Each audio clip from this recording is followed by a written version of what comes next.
períodos, no caso, né? Nós vamos ver aqui o primeiro período, né, que data de 4.000 a 3.200 a.C., certo? Chamado período pré-dinástico. Por que é período pré-dinástico? Porque nessa época ainda não existia uma dinastia, ainda não existiam os faraós. Nas comunidades independentes, os nomos, né, que tinham líderes também, mas não eram considerados faraós, cada comunidade tinha seu nomo, que era um líder, certo? É chamado de nomarca, o nome do líder, nomarca. Então tinha um calendário solar, 365 dias, escritas hieroglífica, certo? Hieroglífica, que era uma antiga escrita egípcia, baseada em símbolos e desenhos da natureza também. Então, unificação a partir de 3.500 anos antes de Cristo para a construção de obras hidráulicas.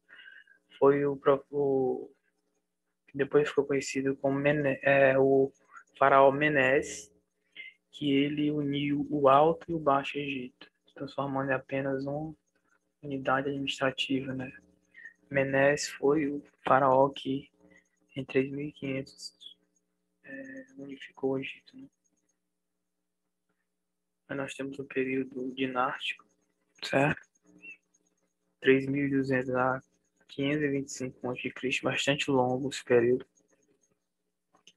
Então, dentro desse período, nós chamamos o Antigo Império, 3.200 a 2.300 a.C. Estabilidade, a capital em Mênfis, capital do Egito. Divinização do faraó. O faraó, ele concentra todos os poderes, né, aqui nessa época. Era o poder e Estado centralizado numa monarquia teocrática. Teocrática era como se o faraó fosse um deus, né? E ele seria o centro do poder.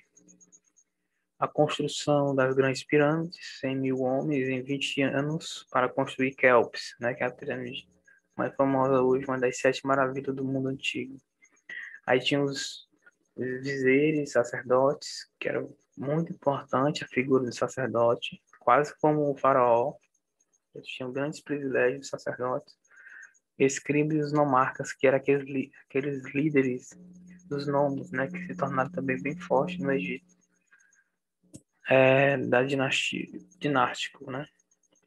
Nós temos o Médio Império, de 2100 a.C. a 1750, por volta de 200 anos. O nomarca havia tomado o poder do faraó, né, devido a revoltas sociais, a aristocracia e Tebas restaurar o poder faraônico, certo? Então, houve esse período em que esses monarcas, que eram esses líderes administrativos, tomaram o poder, né?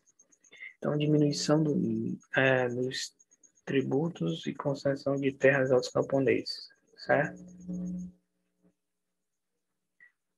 Egito Antigo, dinástico, período dinástico, Médio Império, de 2100 a 1750 a.C., certo?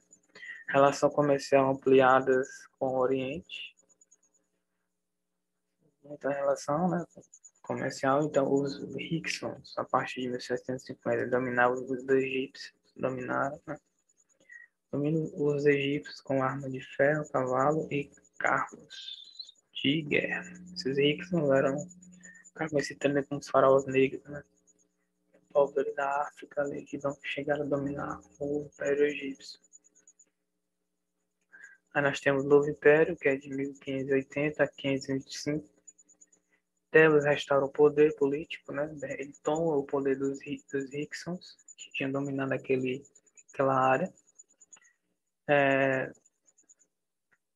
Tebas restaura o poder dos faraós, né? Militarismo e expansionismo territorial, Núbia, Etiópia, Síria, Palestina e Fenícia. Isso no antigo, no período dinástico, certo? O Novo Império, Novo Império, quando ele com essa expansão do Egito. Amênofis, né, quarto, é de 1350 a 1360, quer dizer, 1375 a 1360 a.C., implanta o culto monoteísta, ou seja, o fortalecimento do seu poder contra os sacerdotes. O sacerdote, como eu falei, era muito forte, ele tinha muitos regalias no Egito. o monoteísmo é a crença em um só Deus, certo? Já que o Egito, ele sempre foi, a maioria do tempo, politeísta, em vários deuses. Ainda no Novo Império, nós temos aqui a questão de Tutankhamon, restaura o poder de Tebas. Outro faraó importante, Ramsés II, retoma o expansionismo, né, do Amenófis, né? Amenófis. Então, o Ramsés II retoma o expansionismo e sufoca rebeliões provinciais, né, de alguns estados ali administrados pelo Egito. Para quem é religioso, né, o Ramsés II foi o faraó em que Moisés tirou o povo, né, do Egito. Na época, o faraó era esse, o Ramsés II. Aumento de impostos para campanhas militares, sustentar o Estado, né, além da opressão sobre escravos e camponeses, provoca o desgaste que leva à queda do Império, certo? Com a invasão da Síria e Pérsia. Então, mesmo aqui no Ramsés II, então, houve um auge, mas foi também enfraquecido esse império, certo?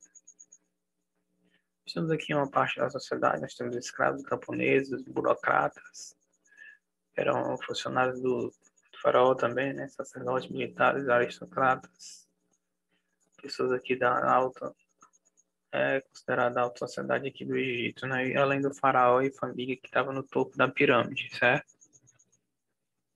Questão econômica, atividade de agricultura e regadio, né?